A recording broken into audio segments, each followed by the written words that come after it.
Hello friend, જય શ્રી કૃષ્ણ. કેમ છો બધા? મજામાં? હું પણ મજામાં.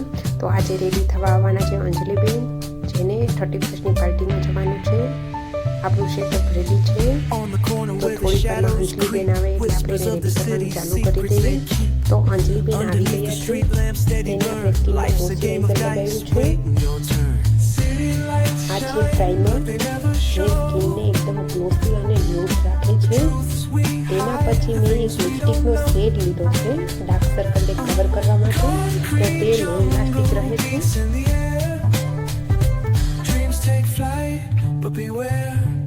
તેના પછી મેં કન્સીલર પ્લેટ લીધી છે, જે પિમ્પલ્સના ડાર્ક છે એ બધું કવર કરી દે છે.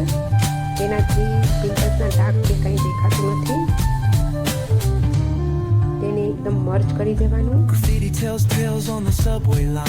તેના પછી ફાઉન્ડેશનના બે શેડ લીધા છે, તે સ્કીનને અનુરૂપ જ લેવાના છે, એટલે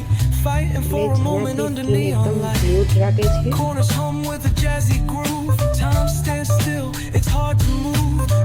તેને આપણે બ્યુટી બ્લેન્ડરથી એકદમ મર્જ કરી દઈશું. તેના પછી ટ્રાન્ઝેક્શન પાવડર લગાડવાનો છે. આપણી સ્કીનમાં સરસ રીતે લગાડી દેવાનો છે ટ્રાન્ઝેક્શન પાવડર. આ છે ક્રીપ સ્પ્રે, જે સ્કીનને લોક કરી દે છે. તેના પછી આઈશેડો કરવાનો છે. અંજલિબેનને પાર્ટીમાં જવાનું છે એટલે થોડોક ગ્લોસી મેકઅપ જોઈએ છે, તો એને આઈશેડો પણ ગ્લોસી કરવાનો છે. તેના પછી લાઇનર કરવાની છે, તેને પણ એકદમ મર્જ કરી દેવાની છે, એટલે આઈશેડો બહુ જ મસ્ત લાગે.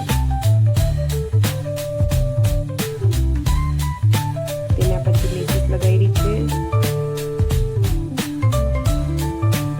લેસીસ લગાવીથી પણ આઈશેડો બહુ જ મસ્ત લાગે છે. ત્યારબાદ મેં આઈબ્રો ડિફાઇનર લગાવ્યું છે. તે બ્લેક નથી લેવાનું, થોડોક બ્રાઉન શેડમાં લેવાનું છે. આ પારુગલની લિપસ્ટિક છે. તેના શેડ બધા બહુ જ મસ્ત છે. પારુગલના લિપસ્ટિકના શેડ. તેના પછી મેં મસ્કરા કર્યા છે. તે આઈશેડોને બહુ જ મસ્ત લુક આપે છે. તેના પછી સ્કીનને આપણે લોક કરી દેવાની છે. ફિક્સિંગ સ્પ્રે છે.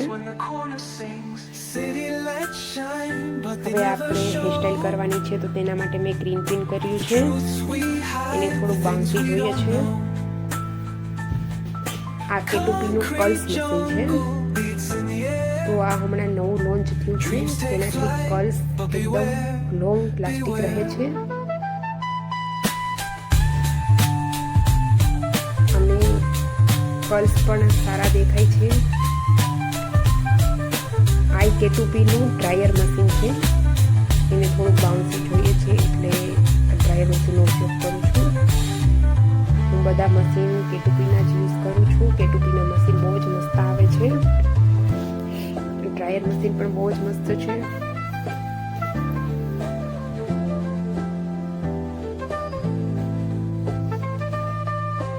તેના પછી આપણે હેરસ્ટાઈલને થોડોક નવો લુક આપ્યો છે.